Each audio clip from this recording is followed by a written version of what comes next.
साई राम। चलिए आज मैंने 3 नंबर रखे हैं 1, 4 एंड 6। डेफ़िनेटली आज आपको जवाब मिलेगा। आज उन साईं भक्तों को जवाब मिलेगा जिनके मन में यह भाव है कि बाबा मेरे मन में चल रहे प्रश्नों के जवाब दो। देखिए मैं आपको हमेशा कहती हूँ कि मैं बाबा की बहुत से बुक्स पढ़ती हूँ, तो उसमें से जब मैं पढ़ती हूँ ना तो कुछ ना कुछ मुझे ऐसे, जैसे मैं हमेशा कहती हूँ मुझे आंसर्स मिलते हैं। तो कुछ मुझे ऐसा आज लगा कि बाबा अपने भक्तों को कहना चाह रहे हैं जो मैंने इन 3 नंबर्स में रखा है। ठीक है? तो सुनिएगा ध्यान से, डेफ़िनेटली आपको आंसर्स मिलेंगे। जिन्होंने नंबर 1 चूज़ किया है उनके लिए बाबा का मैसेज है, जानता हूँ जीवन बड़ी कठिन परिस्थिति से निकल रहा है। जीवन में उतार-चढ़ाव आ रहे हैं, परेशानी भी बहुत है। ऐसा लग रहा है कि अंधकार में सिर्फ़ तुझे मैं ही दिखता हूँ और तू मुझे यह कहता है मेरे बच्चे कि बाबा आपके सिवा मेरा कोई सहारा नहीं, मुझे इस घोर अंधकार से निकाल दो।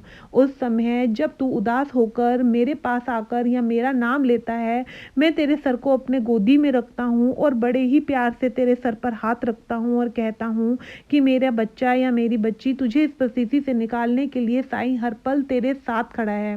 जब तू कहीं जाकर अकेले में थक हार कर बैठता है, उस समय तू नहीं जानता कि मैं तेरे कितने करीब होता हूँ। इसीलिए अगर मैं तेरा अकेले वाली परिस्थिति में भी इतना ध्यान रख सकता हूँ तो तू सोच, क्या तेरा साईं चुप बैठा होगा?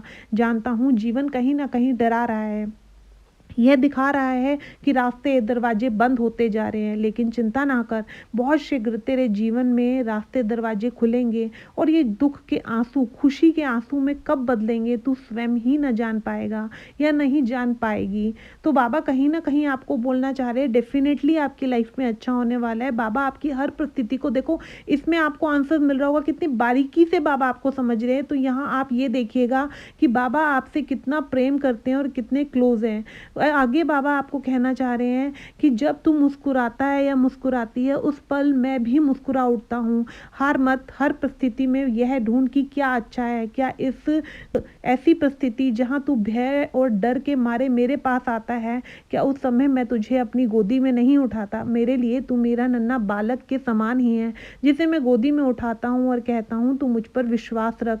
देख आने वाला समय तेरे लिए बहुत अच्छा है, दिन बदलेंगे, बस तू साईं सच्चे चरित्र का पारायण करता चला जा। ये 2025 में अगर तूने मुझे 3 माह भी वह पुस्तक का अध्ययन करके दे दिया तो देख तेरे दिन किस तरह से बदलेंगे। बहुत चलिए जिन्होंने नंबर 4 चूज़ किया है उनके लिए बाबा का मैसेज है कि मैं जानता हूँ कि परिस्थिति हालात कहीं ना कहीं धन की तंगी को लेकर तुझे परेशान कर रही है, तुझे समझ नहीं आ रहा कि आखिर इस परिस्थिति में मैं क्या करूँ, और कहीं ना कहीं मेरे अपनों की सेहत से जुड़ी कुछ चीज़ें हैं जो मुझे परेशान करती है। देखिए मतलब नंबर 4 जिन्होंने चूज़ किया है उनके लिए बाबा का पर्टिकुलर मैसेज था कि वो कहीं ना कहीं फाइनेंशियली थोड़ा सा परेशान है और कहीं ना कहीं हेल्थ इश्यूज़ भी फेस कर रहे हैं। तो बाबा आपको कहीं ना कहीं कहना चाह रहे हैं कि वो आपके साथ हैं इस हेल्थ इश्यूज़ में। जिन जिन लोगों को नंबर 4 जिन्होंने चूज़ किया है, अगर वो हेल्थ इश्यूज से कहीं ना कहीं परेशान है तो बाबा का जल लीजिए, उसमें बिल्कुल थोड़ी सी उदी लीजिए और बाबा की एक माला मतलब ओम साई राम 108 बार जाप करके उस जल को नियमित रूप से ग्रहण करना शुरू करें। डेफिनेटली बाबा की ब्लेसिंग्स आपको मिलेगी और आपके कष्ट में आपको आराम मिलेगा। ठीक है, आप जरूर ये करिएगा क्योंकि बाबा के उस चैप्टर में साफ ये मैसेज आया जिन्होंने नंबर 4 चूज़ करना है उनके लिए बाबा के मन में क्या भाव चल रहा है। तो आगे बाबा बोलते हैं कि कहीं ना कहीं मैं तेरे कष्टों को भी अच्छे से जानता हूँ और जब तू अकेला बैठता है तुझे ऐसा लगता है कि मेरा बाबा मेरे साथ है या नहीं, तो उस पल मैं तेरे सबसे ज़्यादा करीब होता हूँ, क्योंकि उस एकांत के समय में तू किसी अपने को भी अपने मन की बात इसलिए नहीं बताता क्योंकि तुझे यह लगता है कि मैं तो परेशान हूँ ही सही, बाकी मेरे कोई अपने परेशान क्यों हूँ। उस परिस्थिति में मैं तुझे भला अकेला कैसे छोड़ सकता हूँ? अगर उस परिस्थिति में मैं तुझे अकेला नहीं छोड़ता तो तू यहाँ पर अपने साईं पर विश्वास रख कि जब परिस्थिति ऐसी होगी जहाँ पर लगेगा कि द्वार नहीं है, मैं तेरे लिए आके द्वार खोल दूंगा। बस तेरा कार्य है समय की तरफ देखना। देख समय चक्र बदल रहा है और कहीं ना कहीं इस समय चक्र के साथ साथ परिस्थिति भी बदलने वाली है। जब ये परिस्थिति बदलेगी तो तेरे चेहरे पे एक मुस्कान आएगी। अभी तू ही नहीं मैं भी इंतज़ार कर रहा हूँ, क्योंकि कर्मों की आंधी कभी कभी वह परिस्थितियाँ उत्पन्न करती है जहाँ ना चाह कर भी अत्यधिक कष्ट उत्पन्न हो जाते हैं। देख जिस तरीके से द्वारका माई में दिए में मैंने तेल ना होते हुए पानी से दिए जलाए, उसी प्रकार तेरे जीवन में अगर द्वार नहीं भी था किस्मत का अच्छा खुलने का, मैंने वह भी द्वार तेरे लिए बना दिया है। इसलिए बेफिक्र रहे, डर मत इस अंधकार से। इस अंधेरे में रोशनी की किरण बनकर तेरा साईं हर पल हर क्षण तेरे साथ खड़ा है। मैं सिर्फ इतना ही चाहता हूँ मेरे बच्चे कि तू मुझ पर यकीन कर। अगर तू मुझ पर यकीन ना करेगा तो मैं तेरे लिए चलता तो जाऊँगा, लेकिन ऐसा लगेगा कि मेरे बच्चे ने मेरा हाथ छोड़ दिया। मतलब बाबा कहीं ना कहीं जा रहे हैं कि आप बाबा को स्ट्रांगली पकड़े रखो। फिर देखो कैसे द्वार खुलता है, और वो खुशी के द्वार पे सबसे आगे बाबा ही खड़े होंगे आपको आपकी खुशियों की मंजिल तक पहुंचाने के लिए। देखिए बाबा का कहीं ना कहीं जिन्होंने नंबर 4 चूज़ किया है ना, बाबा आपके मन की हालात बहुत अच्छे से जान रहे हो। डेफिनेटली मुझे लगता है आंसर्स आपको मिला होगा। जो नंबर 4 चूज़ किया होगा, या तो बहुत दिन से उनके मन में ये प्रश्न चल रहे होंगे कि काश बाबा आप कुछ कहो, तो आज बाबा ने आपको इस मैसेज के द्वारा मैसेज ही भेजा है। चलिए, जिन्होंने नंबर 6 चूज़ किया है उनके लिए साईं बाबा का मैसेज है बदलाव। देखिए कहीं ना कहीं आप पर 2024 में बहुत सारी चीज़ें होंगी जो रुकी पड़ी होगी, और शायद जिसमें से कुछ लोग ऐसे भी होंगे जो अपनी मैरिड लाइफ में कहीं ना कहीं थोड़े परेशान होंगे, मैरिड लाइफ ठीक नहीं चल रही होगी, या कई बच्चे ऐसे होंगे जिनकी शादियां नहीं हो रही होगी, उनके मम्मा पापा को उनका बहुत ज़्यादा टेंशन और स्ट्रेस का लेवल रहा होगा कि 2024 निकल गया और शादी नहीं हुई। तो मतलब ये जो नंबर 6 जिन्होंने चूज़ किया है ना, उनकी लाइफ की जर्नी अब बदलाव लेकर आ रही है, और बहुत अच्छा बदलाव लेकर आएगी, क्योंकि बाबा कह रहे हैं कि ये 2024 निकल गया है और 2025 का स्वागत खुशी के साथ करो।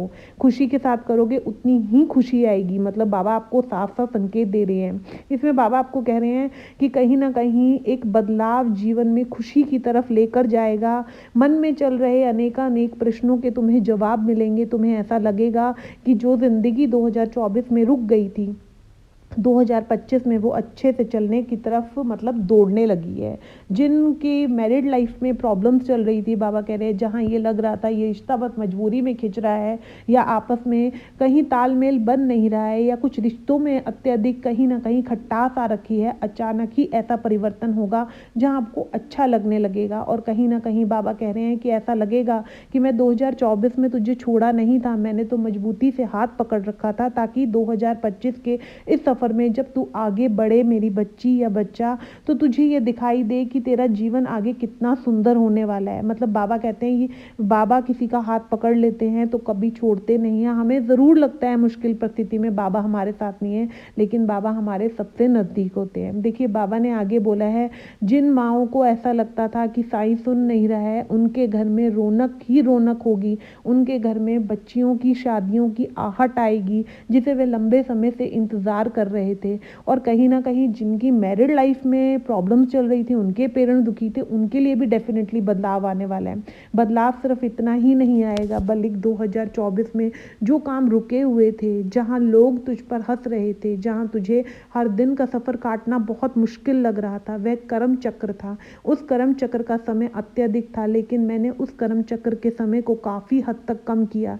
लेकिन कुछ कष्ट तो भोगना ही पड़ता है, क्योंकि कर्म बाबा कह रहे हैं मेरे नहीं, तुम्हारे ही पूर्व जन्म के करे हुए थे। लेकिन मैं बड़े ध्यान से चौकन्ना रख कर देखता था कि कहीं कोई ऐसी तुमसे गलती ना हो जाए कि जो कर्म चक्र के द्वारा मैंने ये जो समय कम किया, कहीं वो बढ़ ना जाए। मतलब बाबा बहुत प्यार से और बहुत ध्यान से देख रहे थे।